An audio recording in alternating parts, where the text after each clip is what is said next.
Welcome back to Across Louisiana. Well, the Arts Council of Greater Baton Rouge is something you might expect to be bringing you the best in art, the best in music, but what you might not know is they can help you with professional development. And here to tell us all about that is Sarah Cortell Vandersijpen. Welcome to the show, Sarah. Thank you.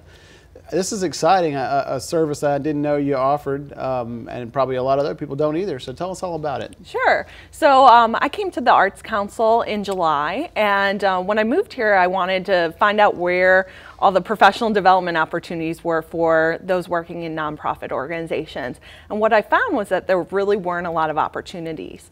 And so I said, well, let's do it. Let's let the Arts Council be the one to lead in this. And in the fall, we hosted 3 workshops, and we just hosted another one in January on fundraising. And so this is a new initiative for us to offer a variety of workshops on nonprofit issues, as well as workshops for artists, so that they can increase their capacity and really follow best practices as nonprofit professionals. How great for you to see a need and then just jump in there to meet that. Talk to me a little bit about, how's the response been on that from your first few? It's been really, really positive. Most of our workshops are getting between 20 and 30 people all across the Greater Baton Rouge region. The Arts Council serves 11 parishes. So I've been really focused on reaching out to these other parishes that really don't have the resources to have professional development opportunities. And the feedback's been really great, and as far as free workshops, you really can't beat it. Absolutely. Yeah. What kind of turnout have you seen, and what kind of turnout are you expecting in the future? Sure.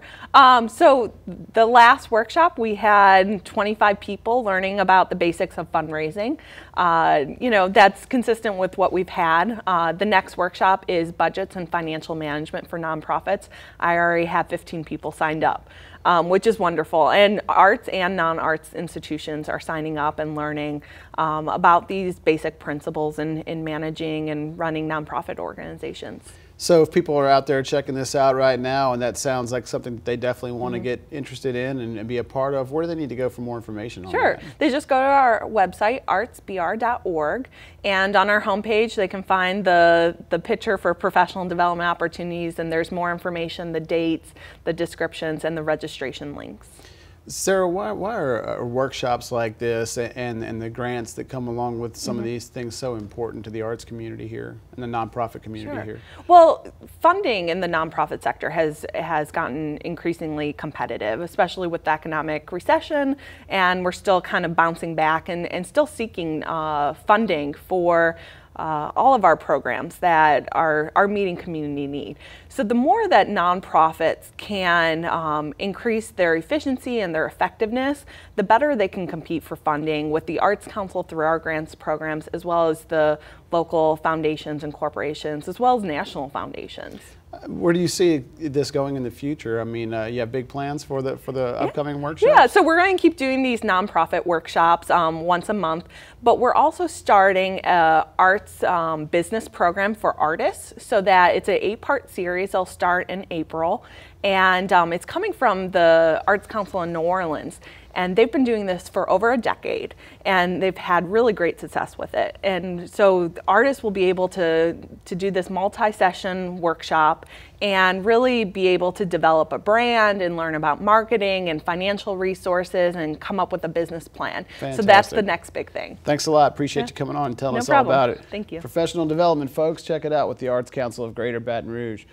Well, there are names synonymous with coffee in the Acadiana area. It's Melojoy. Take a look, everyone. Melojoy was founded by the Begnaud family in Lafayette in 1936. 2 brothers decided to go out on their own, and they felt like they had their own recipe of what customers really wanted. They wanted to roast high-quality beans in a certain way to give it a certain flavor, and so they formed Melojoy Coffee Company in 1936. And it was the #1 coffee in Acadiana from 1936 through 1976. It was the known brand, all of that generation, or 2 generations there. They firmly believe in Melojoy, and that was what they drank forever. In 1976, though, a competitor came in, bought the company out, and actually closed the brand down. They bought their competition. In 2000, a grandson of the original founders was able to resurrect the brand, brought his grandfather's recipes back, and we reformed Melojoy Coffee in 2000. Sometime around 2005, the Elmore family became investors in the company, and since 2005 they've actually acquired the ownership of the company. Mr. Elmore is a big philanthropist in Acadiana. One of the things that attracted me to come to work for them was the fact that he is so passionate about the high quality beans and how the beans are roasted, and we want that consistent taste every single time that we put a bag on the shelf. We've gone through a little bit of evolution. We had cafes for a while. We no longer have the cafes, but we've made some tremendous strides in our retail coffee, our on-premise. Most recently, we have gotten into some of the casinos, and that kind of brings us up to this point in time. All of our coffee here at Melojoy is Brazilian coffee. It's 100% Arabica beans that we get from Brazil, and we only buy the top 1% of the coffee beans produced. You could classify us as a gourmet coffee because we only buy the top 1%, but we don't charge gourmet prices. We're on the grocery store shelf along with any other regular coffee that's out there. The logo that we use on there says Original Cajun Coffee, because it actually is. Yes, there are other coffee companies here in Louisiana, but this is the only one that was founded in Acadiana. To me, it gives you a wonderful Cajun heritage kind of flavor. Our dark roast is really our best seller, especially south of I-10 in Cajun country. We actually grind our dark roast a little differently than we grind the other blends. We leave the grounds larger than we do in the other blends. And what that does is when the water hits that dark roast coffee, because it's a bigger grind, it has more surface area. And when it has more surface area, it gives it a completely different flavor than a medium roast or an in-between roast.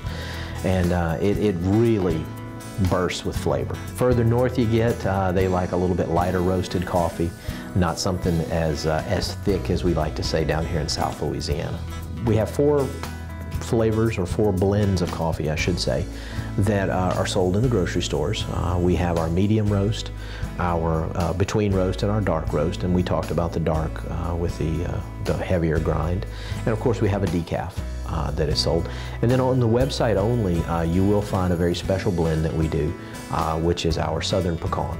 It's the only flavored coffee that we do, but a lot of people really, really like that, but it is only available on our website. Probably the biggest challenge we run across is just name recognition.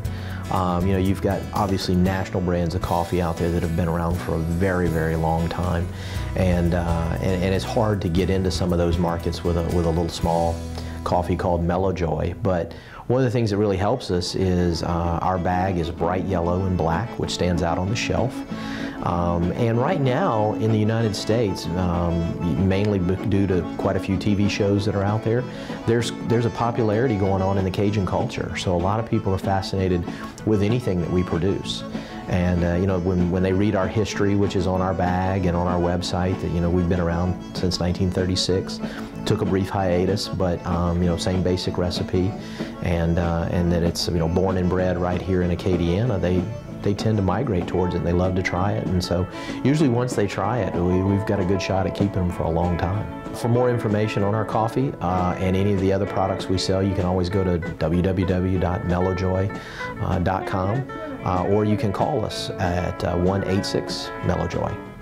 When we come back on Across Louisiana, find out about the father-daughter sweetheart dance with Clayton Jumonville, the Baton Rouge General Foundation. Don't miss it.